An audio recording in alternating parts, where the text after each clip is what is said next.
पबवर दगडफेक करण्यात आलेली आहे। L3 पबवर पतित पावन संघटनेकडून ही दगडफेक करण्यात आलेली आहे। तर पोलीस या घटनास्थळी दाखल झाल्याचं समजतंय। तर ड्रग्ज प्रकरणानंतर पुण्यातील पबवर पतित पावन संघटनेकडून दगडफेक करण्यात आलेली आहे। दगडफेक करण्यात आल्याची दृश्य तुम्ही NDTV मराठीवर पाहू शकताय।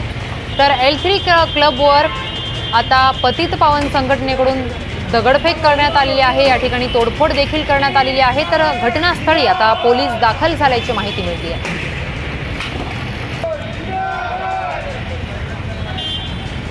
तर L3 पबवर पतित पावन संघटनेकडून ही दगडफेक करण्यात आल्याची माहिती मिळालेली आहे। तुम्ही या दृश्यांच्या माध्यमातून पाहू शकताय। तर या ठिकाणी जोरदार घोषणाबाजी देखील या संघटनेच्या कार्यकर्त्यांकडून करण्यात येते। तर FC रोडवर असलेल्या या L3 पबवर आता मोठी कारवाई करण्यात आलेली आहे। तर ड्रग्जचं प्रकरण समोर आल्यानंतर ही मोठी कारवाई देखील करण्यात आलेली आहे। तर या संदर्भात प्रतीक्षा पारखे आमच्या प्रतिनिधींनी घेतलेला आढावा आपण पाहूयात।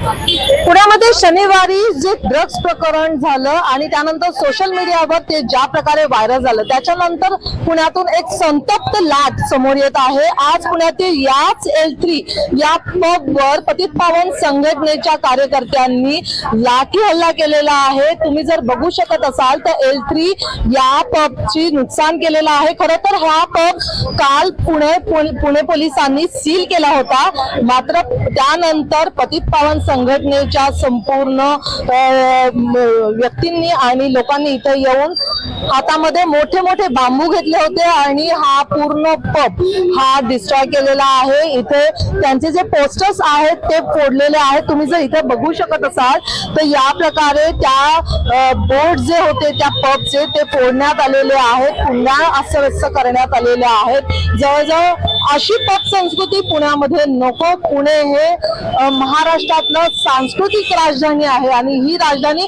तशीच राहणं खूप गरजेचं आहे। यासाठी पतित पावन संघटनेच्या लोकांनी हा पवित्रा उचलला होता। तुम्ही जर बघू शकत असाल तर या ठिकाणी ज्या प्रकारे यांचे पोस्टर्स होते, पबचे बॅनर्स होते, हे सगळे फोडण्यात आलेले आहेत आणि त्यानंतर पतित पावन संघटनेचे लोक इथून निघून गेलेले आहेत। मात्र घटनास्थळी पोलीस हे योग्य वेळी पोहोचलेले आहेत। या झोन 1 चे DCP संदीप गिल हे घटनास्थळी योग्य वेळी पोहोचले आणि तणावपूर्ण वातावरण इथे जे निर्माण झालं होतं ते त्यांच्या हस्तक्षेपाने निवळलेलं आहे। आता या ठिकाणी मोठ्या प्रमाणात पोलीस बंदोबस्त आहे आणि संपूर्ण इथलं जे वातावरण आहे ते निवळण्याचा प्रयत्न पोलीस करत आहे। मात्र पुण्यामध्ये ज्या प्रकारे ही पब संस्कृती वाढत आहे त्याला आज पुण्यातील पतित पावन संघटनेने विरोध केलेला आहे। पुण्याहून प्रतीक्षा पारखी, NDTV मराठी।